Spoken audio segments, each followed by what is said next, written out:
नमस्कार, मैं हूं विभाकर झा और आप देख रहे हैं डीएनपी इंडिया। और डीएनपी इंडिया में आज हम बात करेंगे ज्ञान विज्ञान इंस्टीट्यूट के डायरेक्टर मुनीश भारद्वाज से, जो इलाके से परिचित हैं और गांव की बदहाली, जल जमाव और शिक्षा जैसी कई बुनियादी सुविधाओं का यहां अभाव है, जो कि मात्र दिल्ली से 100 किलोमीटर की दूरी पे स्थित है। और आसपास के जितने भी गांव हैं, वहाँ की समस्याएं क्या है और इस बदहाली की वजह क्या है, इन सारी समस्याओं पे जो है हमारे साथ चर्चा कर रहे हैं। सर, आपका हमारे कार्यक्रम में बहुत बहुत स्वागत है सर। धन्यवाद। और ये बताइए सर, ये जो समस्या है, जल जमाव की समस्या है या शिक्षा की है, 70 किलोमीटर दूर है दिल्ली से, या गांव आते आते 100 किलोमीटर और हो जाता है, तो ये बताइए कि बुनियादी जो सुविधा है यहाँ, इसका अभाव क्यों है? गांव में मेन समस्या है जल भराव की है। पानी का प्रॉपर निकास नहीं है, नालों की सफाई नहीं हो पाती। जो जोहड़ पोखर हैं वो मलबे से ढक गए हैं, उनकी सफाई नहीं हो पाती।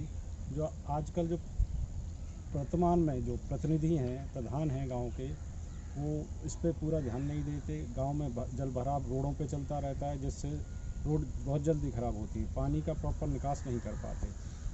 गांव की सबसे बड़ी समस्या रास्ता की है। रास्ता कच्चे हैं, टूटे हैं, जिसके कारण किसान अपनी फसल मंडियों तक प्रॉपर नहीं पहुंचा पाते। उन्हें मजबूरी में कम रेट में गांव में ही बेचना पड़ता है। ये बहुत बड़ी समस्या है रास्तों की। रास्ते बने हुए हैं, कुछ पीडब्ल्यूडी के हैं, उनमें सरकार काफ़ी दिन टूट जाते हैं, उनकी कोई मरम्मत नहीं है। 20-20 साल बाद उनको रिपेयर कराती है, उससे बहुत ज़्यादा प्रॉब्लम है।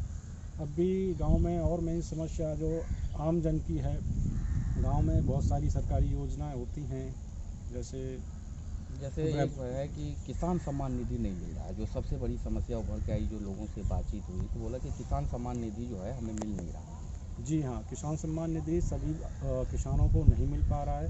वो जो पटवारी हैं, लेखपाल हैं, उनसे संपर्क करते हैं, पर वो बार बार उनको समस्या का हल नहीं हो पा रहा। कभी उनके अकाउंट्स में प्रॉब्लम बताते हैं कि आधार से लिंक नहीं है या कुछ है, उनका प्रॉपर सम्मान निधि नहीं आ पा रहा है और किसान बहुत परेशान है। जो सरकारी योजना किसान सम्मान निधि है, जैसे वृद्धा पेंशन है, वृद्धा पेंशन में इसमें भी गांव के प्रधान हैं जो वर्तमान, वो राजनीति करते हैं। वो अपने चाहने वालों की तो पेंशन लगवा देते हैं, बाकी जो सभी लोग जिसके पात्र हैं उनकी और जो लोग पात्र हैं उनका पेंशन कटवा देते हैं, जो कि गलत है। जो सरकार की योजना है वो सभी को मिलनी चाहिए, पर ऐसा नहीं। किसान से बात हुई तो उन्हें फसल ऋण हो, फिर फसल ऋण माफ़ी की योजना हो या बीमा योजना हो, ऐसी कई सारी सुविधाएं हैं जो, पर उन्हें उसके बारे में न तो जानकारी है, न उसका लाभ मिल रहा है। ये लोकल स्तर पे मुझे लगा है कि जागरूकता भी नहीं है, योजनाओं के बारे में जानकारी भी नहीं है, लोगों को जागरूक नहीं है। अब जैसे किसान कोई दुर्घटना में ख़त्म हो जाए तो उसको कोई सरकार की तरफ से लाभ नहीं मिल पाता। सबसे बड़ी हमारे यहाँ समस्या है भ्रष्टाचार की। जो हमारे यहाँ जो लोकल में जो लेखपाल होते हैं या कोई भी होते हैं, उसकी रिपोर्ट लगाते हैं कि घटना कैसे हुई, वो उसको भी किसान को, उसके लिए भी उनको पैसा चाहिए, वो रिपोर्ट लगाने के लिए कि जब ही दुर्घटना हम सिद्ध करेंगे। तो किसान परेशान हो जाता है, जो उसको लाभ मिलना चाहिए वो भी नहीं मिल पाता है। इसके लिए जागरूक होना ज़रूरी है।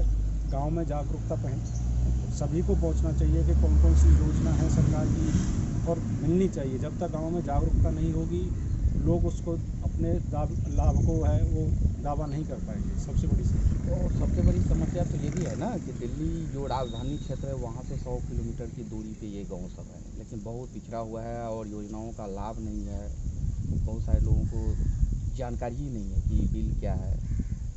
अभी किसान बिल पे जो आंदोलन कर रहे हैं किसान, सबसे बड़ी प्रॉब्लम है किसान की, जो सरकार प्रति वर्ष एमएसपी जो मिनिमम सपोर्ट प्राइसिंग है जो डिक्लेयर करती है, वो किसानों को नहीं मिल पाता है। जैसे गेहूं का रेट है या बाजरा का है, धान का है। अभी जैसे धान की भी बिक्री हुई, अभी फसल ख़त्म हुई धान की, तो जैसे 1800 समथिंग मिनिमम सपोर्टिंग प्राइस था इसका, पर किसी भी किसान को यहाँ जो एमएसपी रेट नहीं मिला, क्योंकि जो मंडी है, मंडियों में व्यापारी आते हैं, व्यापारी अपनी मनमर्जी से उसकी बोली लगाते हैं। तो सभी का जो धान का रेट है 1400-1500 रुपये से ज़्यादा नहीं गया। अगर इसी की सरकार समुचित व्यवस्था करे, जैसे हरियाणा में है, तो हरियाणा में मंडियों में अधिकतर सभी किसानों का नहीं, मैंने इसी बारे में किसानों से जब बात की तो उनकी समस्या थी कि आढ़तिया और मंडी जो बिचौलिया है जी उन्हीं की वजह से हम लोगों को नहीं मिल रहा है। जी तो मैंने पूछा है कि जो कृषि बिल है उसमें आढ़तिया और बिचौलिए को ही खत्म किया जा रहा है, तो फिर सरकार का विरोध क्यों कर रहे हैं? इसमें सरकार अपना स्टैंड क्लियर नहीं कर पा रही। उसमें बिल में जैसे एमएसपी है तो उसकी गारंटी देना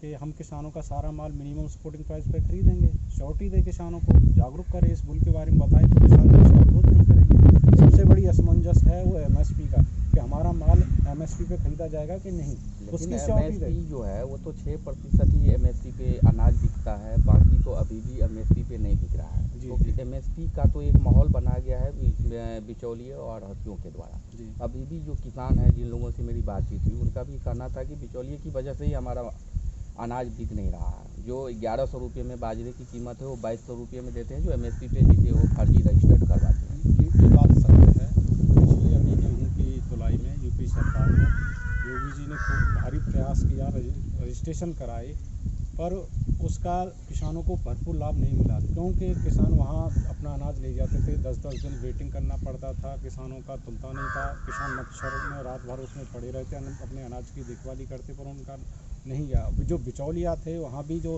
रजिस्ट्रेशन करा के जो तुलाई करा रहे थे वो पैसे लेके बीच में व्यापारियों का माल तुलवा रहे थे। ये बहुत बड़ी समस्या। कहाँ से है? सरकारी स्तर पे है या स्थानीय स्तर पे है?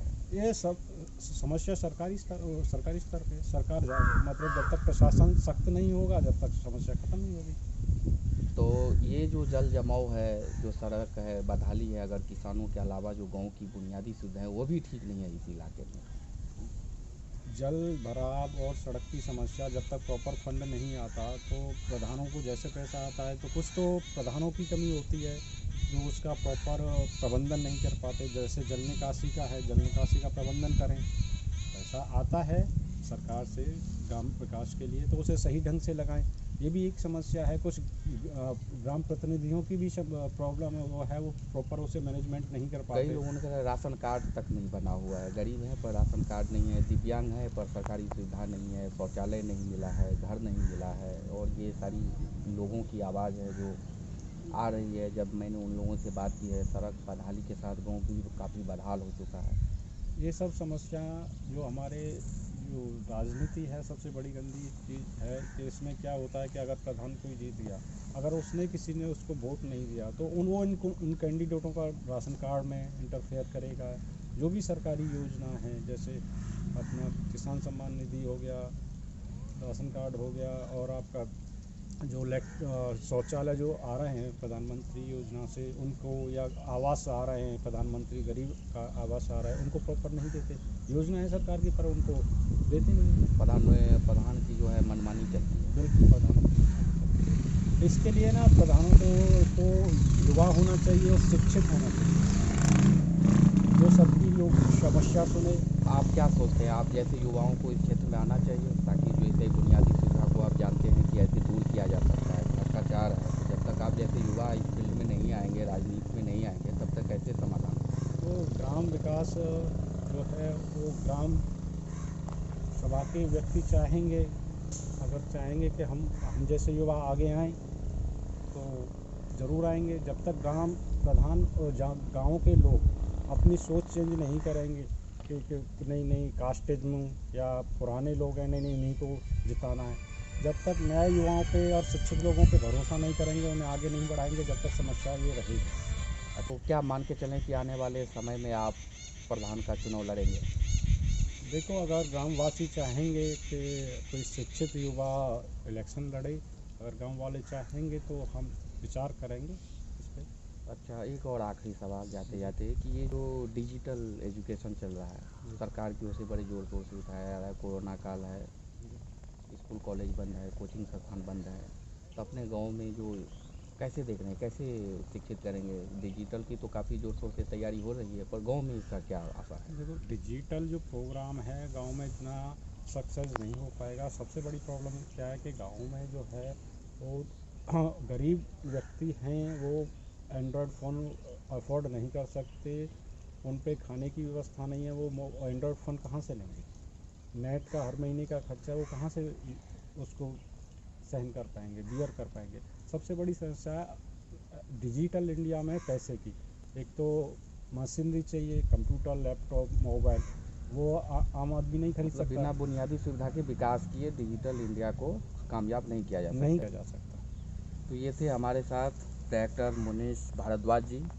पूरी गांव की समस्याओं को बताया, भ्रष्टाचार के बारे में बताएं कि किस वजह से ये सारे जो विकास कार्य हैं रुके हुए हैं और सरकारी योजनाओं का लाभ नीचे तक नहीं पहुंच पा रहा है।